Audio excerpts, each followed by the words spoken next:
मैं मुझसे पहले माननीय सदस्यों ने भी बात रखी।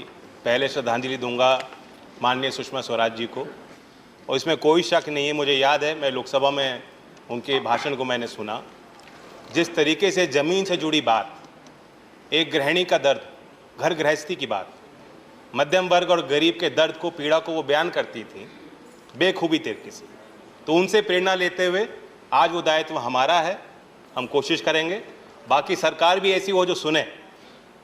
मैं कुछ सुझाव देना चाहता हूं, क्योंकि हमने चर्चा की है खाद्यान्न के महंगाई के दर पे सभी सदस्यों ने बात रखी, लेकिन जो मूल बात यहाँ सदन में हुई है उससे मैं कुछ अलग राय रखता हूँ। हम महंगाई की बात करते हैं, तुरंत आलू प्याज टमाटर पे आ जाते हैं। हमने क्या सीमेंट सरिया ईंट की बात की, ट्रैक्टर के भाव की बात की, पंप सेट के भाव कैसे बढ़ गए उनकी बात की, क्या किसान की लागत की हम चर्चा कर पा रहे हैं? मैं आंकड़े दूंगा।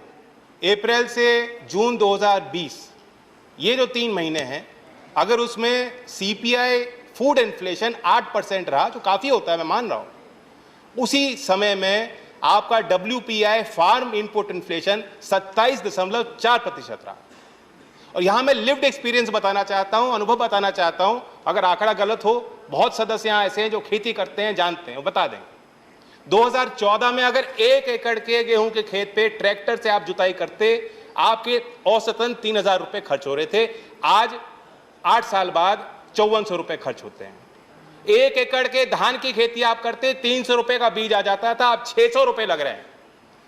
आपके खाद और दवाई पे अगर 3,000 रुपये 2014 में खर्च हो रहे थे 1 एकड़ के धान की खेती करने वाले किसान के लिए, आज 6,000 रुपये तक वो आंकड़ा पहुंच गया।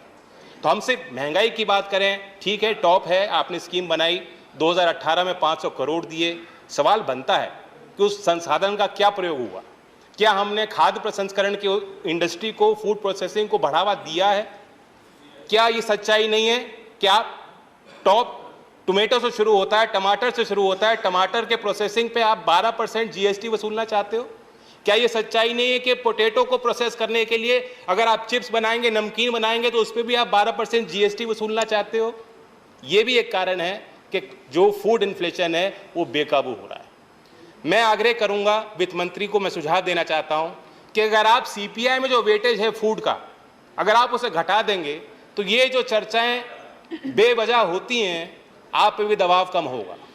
आप तुलना कीजिए, जर्मनी में CPI का वेटेज फूड का क्या है? 8.5%, ब्राजील में 25.5%, चाइना में 19.9%, पाकिस्तान में भी 35% है, हमारे यहाँ 46% है।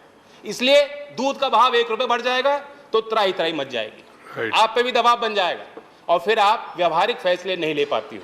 हमने देखा है, दुनिया ने देखा, कॉमर्स मिनिस्ट्री डेलीगेशन तैयार कर रहा था, एक्सटर्नल अफेयर मिनिस्ट्री PM को ब्रीफ कर रहे थे, प्रधानमंत्री यूरोप में कह रहे थे कि हम दुनिया का पेट भरेंगे, गेहूं का निर्यात करेंगे, और कुछ ही दिन में आपने निर्यात पर प्रतिबंध लगा दिया। ऐसे फैसले ना हो, इसलिए मेरी मांग है। दूसरी बात, मैं भी अभी कंक्लूड कर रहा हूं, मेरी सहानुभूति है वित्त मंत्री जी के साथ, क्योंकि जब से वो आई हैं वो मजबूर होकर क्राइसिस मैनेजमेंट मोड में उन्होंने काम किया है।